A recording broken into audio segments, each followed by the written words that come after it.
Don don de don don de don don de don don don de don don de don don de don. Calling all sisters and brothers of love, calling all nations and angels above. Calling all sisters and brothers of love, calling all nations and angels above. Oh, oh, oh, hey, hey, yeah. Oh, oh, oh. Oh, oh, oh, hey, hey, yeah. Oh, oh, oh. Let us rise, rise, rise, like a phoenix from the fire, and we will fly, fly, fly, higher and higher and higher, and we will stand, stand, stand, in solidarity for this sacred land, and we will lead, lead, lead, with compassion for all humanity. Oh, oh, oh, hey, hey, yeah. Oh, oh, oh. Oh, oh, oh, hey, hey, yeah. Oh, oh, oh. And we will pray, pray, pray, for love to show the blessed way. And we will hear, hear, hear, the truth that leads us out of fear. And we will really choose to see those we perceive to be our enemy. And we will be set free with the light that shines in you and me. Oh, oh, oh, hey, hey, yeah. Oh, oh, oh. Oh, oh, oh, hey, hey, yeah. Oh, oh, oh. And we will choose to heal the pain we feel, and we will rise above, 'cause we are warriors of love. Oh, oh, oh, hey, hey, yeah. Oh, oh, oh. Oh, oh, oh, hey, hey, yeah. Oh, oh, oh. Oh, oh, oh, hey, hey, yeah. Oh, oh, oh. Oh, oh, oh, hey, hey, yeah. Oh, oh, oh.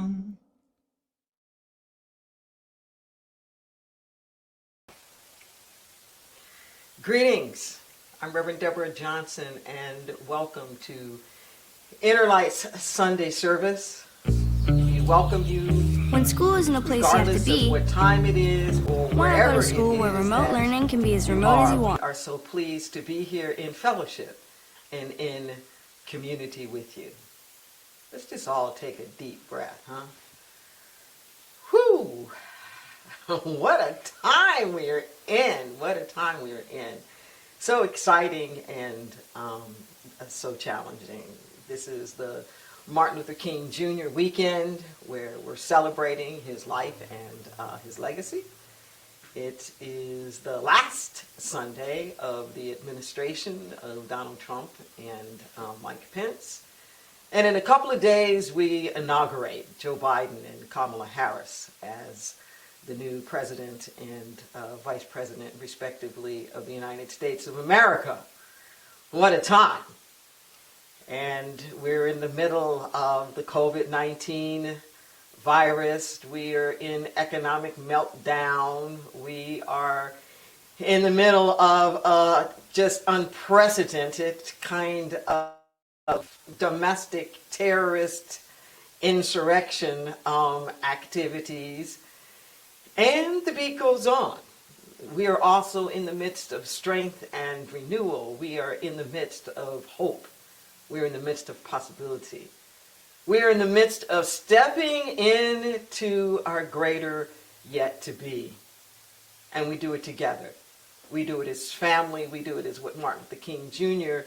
referred to as the beloved community. Building the beloved community is not for the faint-hearted, which I will be talking about some today, to get us all centered and to get us all grounded.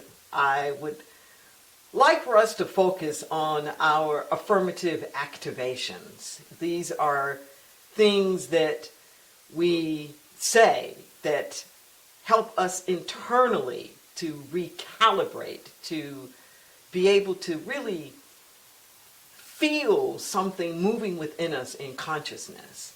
They'll be on your screen, and I invite you to just follow along with me. The topic for today is courageously facing the unknown. Courageously facing the unknown. My heart is a place of thanksgiving. I am grateful for blessings large and small. I choose to see life's wholeness and connectedness. I affirm the win-win in all situations. I choose balance and harmony. With a healthy curiosity about the unfamiliar, I courageously face the unknown. Collaboration and cooperation come easily to me. I choose the power of alignment, the synergy of creativity. I am an open space of reconciliation, a living example of transformation. Forever expanding is my capacity to love and embrace. Unity is my guiding principle. Compassion is her compass. Wherever loving kindness leads, I will follow.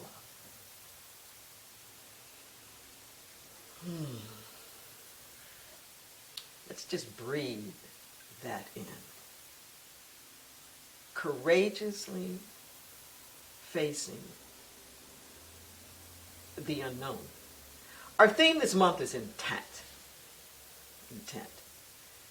And what we know is that intent isn't just about goals. It's not just about plans or objectives. Intent is not something external. Intent is internal. Just let that soak in for a moment. Intent is an internal place. We think of intent as the end result, what we accomplished or what we didn't accomplish. Let me tell you something. Your intent arrives before you do. Think about that. Your intent arrives before you do. Not only will your intent put into motion in the universe all of the resources, all of the efforts and energies and collaborations that it's going to take in order for that intent to manifest, your intent is an energetic field. People can feel it. They can feel it. Haven't you been in those situations where at home, or it could have been on your job or something like that, and somebody tried to tell you what was up, or they tried to tell you what things were about, or why this policy was put into place, or what it is that they thought they were doing? You can smell it. You can smell it. You know when they're lying. You know when it is out of alignment. You know when it is a bunch of hockey puck BS. You know it. And conversely, you also know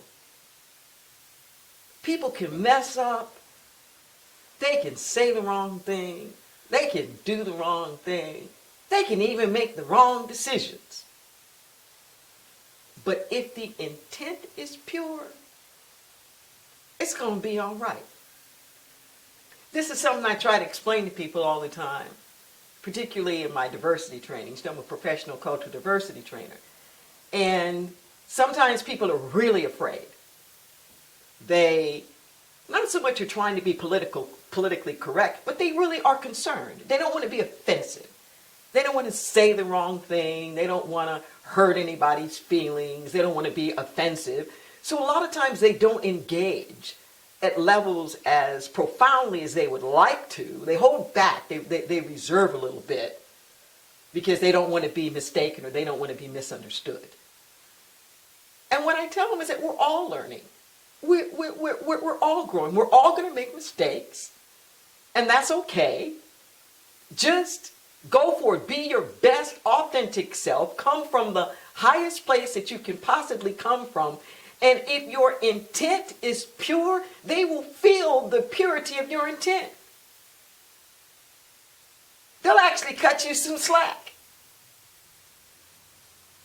I know it. I've been there I don't know how many times. Well, here's something crazy. As a black person, I'll hear something crazy and I'll just kind of snicker. And it's like, hey, I'm going to give you a pass. I'm going to give you a pass. You know, whether I say it out loud or not, because I know that they're not coming from a malicious place. I know what their heart and what their intent is. And at the risk of going way out on a limb, I didn't think I was going to go here, but Spirit says go here. We're talking about intent, and we're talking about it going before you, courageously facing the unknown. This, I won't even call it newfound because it's not newfound.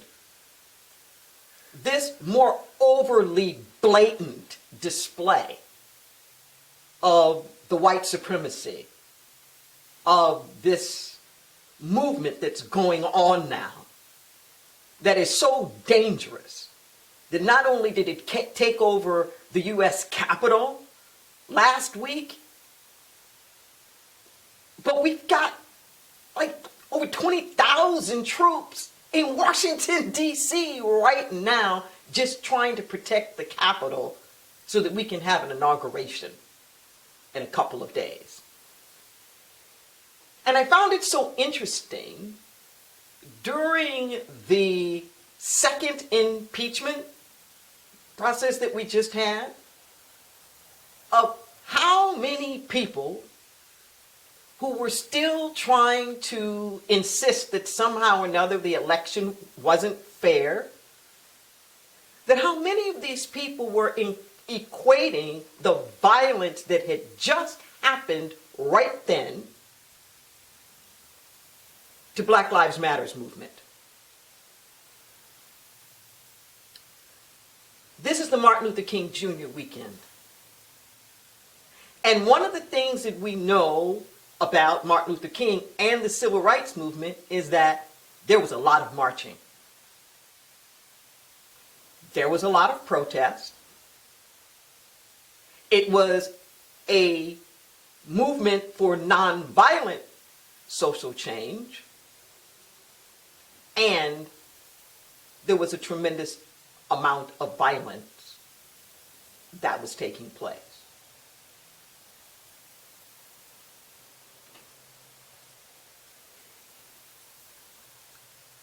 There's nothing nonviolent about nonviolent social change.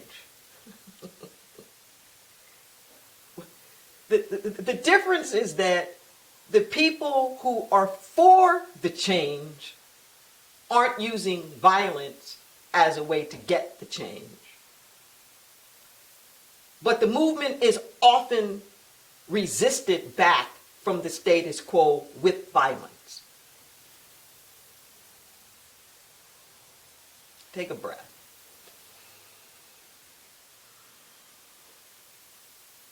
Part of what really advanced the civil rights movement were the visions and not the visions, the pictures that we saw of the way in which the protesters were being treated. And one of the things that was so stark with this insurrection of the Capitol was how differently these people were being treated who stormed the Capitol. How differently they were being treated.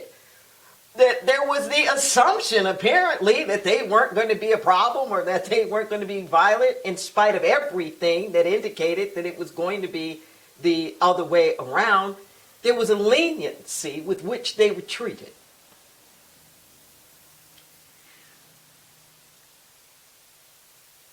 The people who were trying to compare this with Black Lives Matter's movement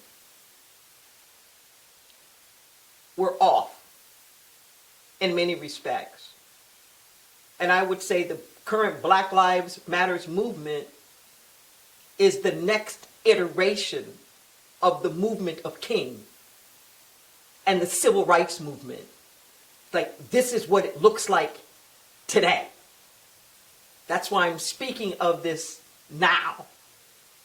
Not just as a political statement about current events, but about a continuation of consciousness and how it evolves over time. So the people who were trying to compare and say, well, this is just the same kind of violence. No. What they hear is Black Lives Matter. Like somehow Black lives are more important than anybody else's life. It's not Black Lives Matter. It's Black Lives Matter. Black Lives Matter.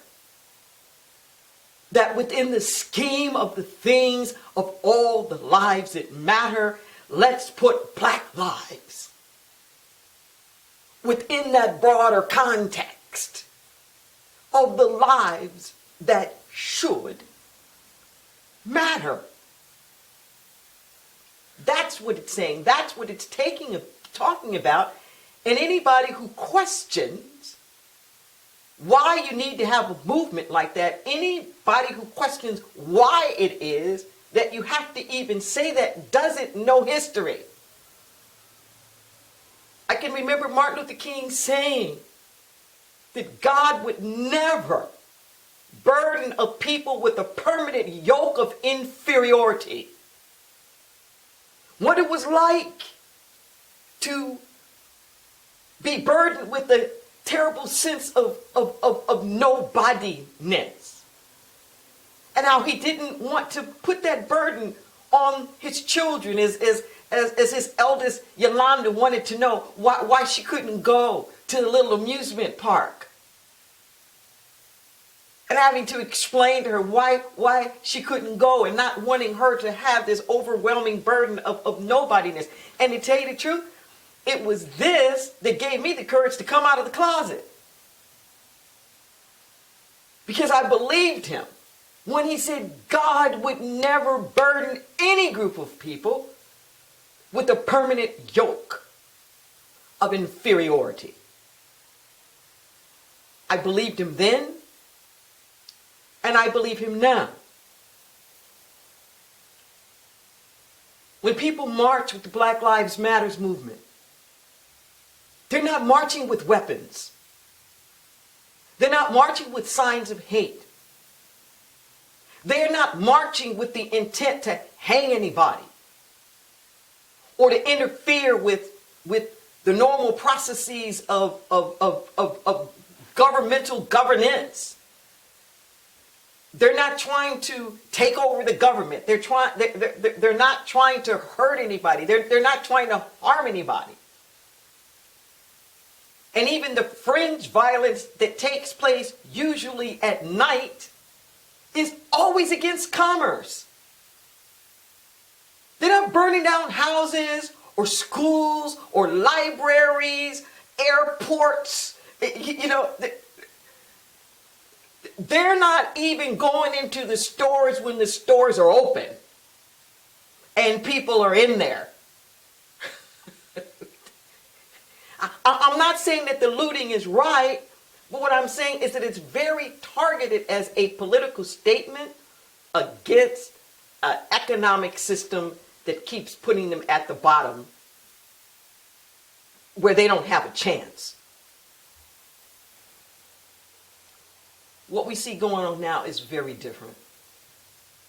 Please don't even dignify it by comparing it to the two, because it's not.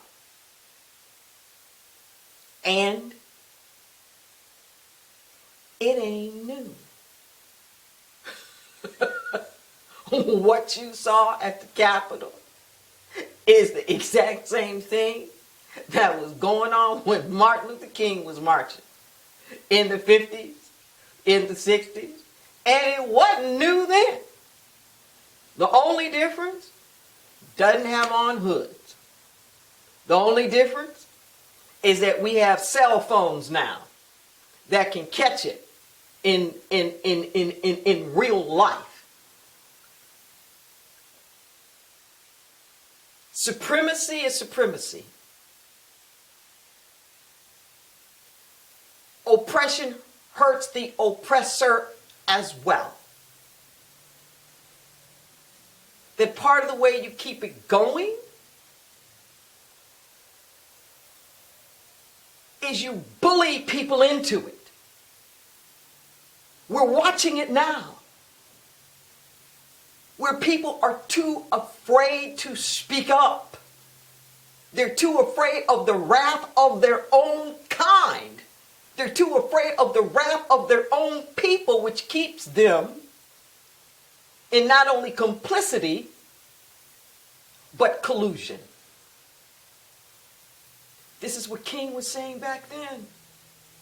He was calling out the Christian church, the nice liberal Protestants, and saying the biggest problem here is not the far right wing, it's the silence. It's the silence of those of you who are supposed to be good-meaning and well-hearted. Where are you? He says in the final analysis, that's what's going to hurt the most. Like not the rancor and the wrath of your enemy, but the silence of your friends. He was reminding us of that when he started to speak out against the war in Vietnam. Take a breath.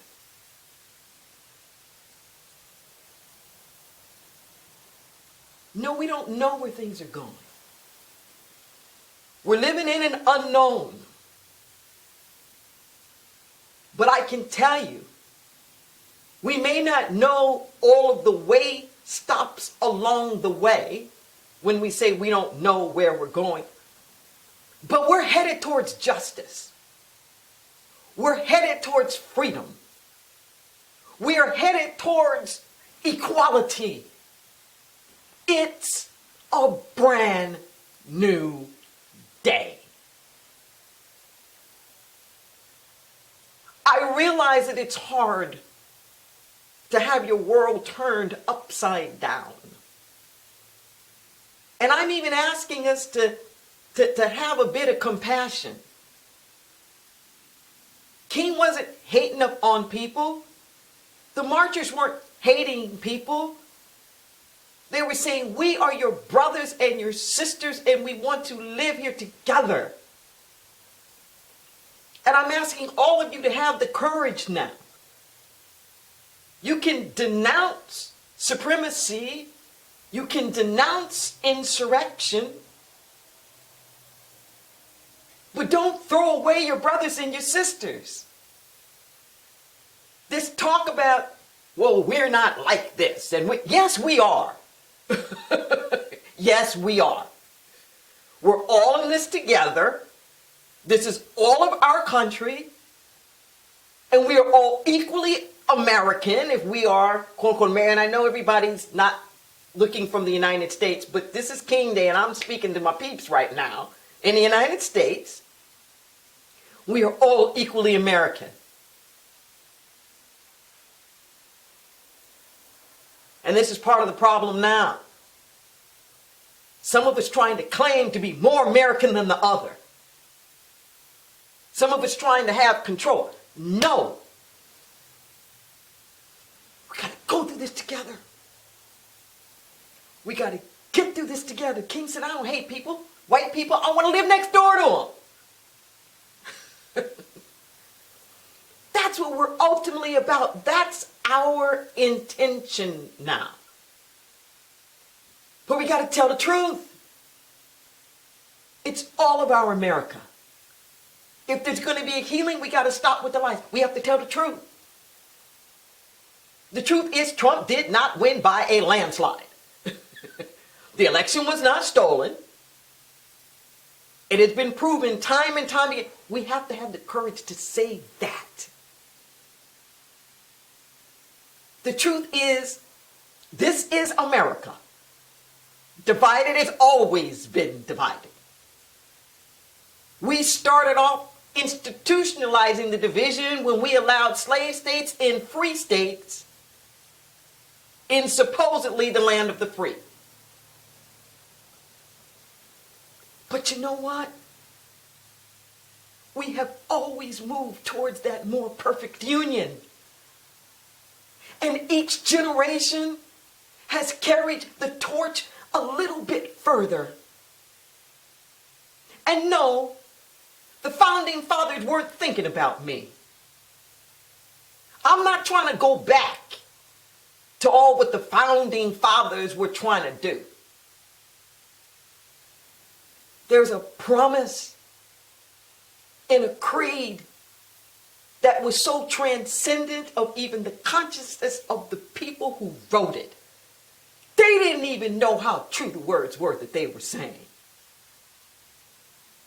But we believe in it. I believe in it. And I invite all of us to continue on this journey. Continue on this journey towards more inclusion, towards more empowerment, towards more opportunity, towards more equality, more compassion, more brotherhood and sisterhood, more sustainability, more justice, more wholeness, more health, more truth, more courage. This is our moment. This is our time. Don't be meek. Don't be mealy-mouthed. Don't be bullied into silence. Don't be pushed into despair. No. Now's the time. Now is the moment. And it's here. Let's do this thing. Let's do this thing. Let's do this thing together. There's a Zoom party going on right now. An Inner Light Zoom party. And people are listening to this message together in community. And I invite you to join us. There are links right there wherever you are on the social media platforms. I'm going to jump in when we get off of this particular broadcast right now. I'll be there with you in a few moments right after we end. I'm so pleased that we have debuting with us musical inspiration from Leah Morris. I'm sure you're going to love her consciousness and the things that she has to say. She's right on time, right on point with her message. I give thanks to Heather Houston for our opening song, our local just musical shaman, and we're so grateful for that as well. We're going to be holding a Zoom watch party for the inauguration starting at 8:30 a.m. That's Pacific time, 11:30 a.m. Eastern time. There'll be links there and on our social media. You know, people can't go and actually watch it in person, and this is such a historic moment. It's such a moment to be proud of in the midst of all of this stuff. I don't want to do it alone, so we would love for you to be there with us in community.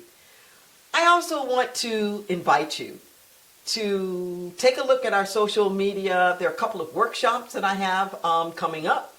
There's one that starts this Tuesday, and it's called Getting to We, De-escalating the Divisions. I think the name is pretty self-explanatory. And on Thursday, there's a workshop that I'm starting called Yielding to Yes. Yielding to Yes. And it's going to be using the materials from my book, The Sacred Yes. As always, we appreciate your donations, your contributions. Even though it's quote-unquote COVID shutdown time, we are still active. All of our ministries are still going. We are reaching out. We're doing most of it through virtual community, but it's still a lot of work and it's still a lot of effort. And I want to give a special shout out to our volunteer crew that does our food bank every Thursday. It is really, really an awesome thing to watch in motion as we crank out some 7,500 pounds of food every week. And to those of you who have been making contributions to our special GoFundMe so that we can tarp and cover a large section of the parking lot. It's getting cold, rainy, coming up in the season, so people are able to do that. It is marvelous, marvelous being with you this King Weekend. Please partake of the numerous activities that are going to be going around the country, around the world actually, and renew your commitment as courageously we face the unknown together. Let us take this consciousness and multiply it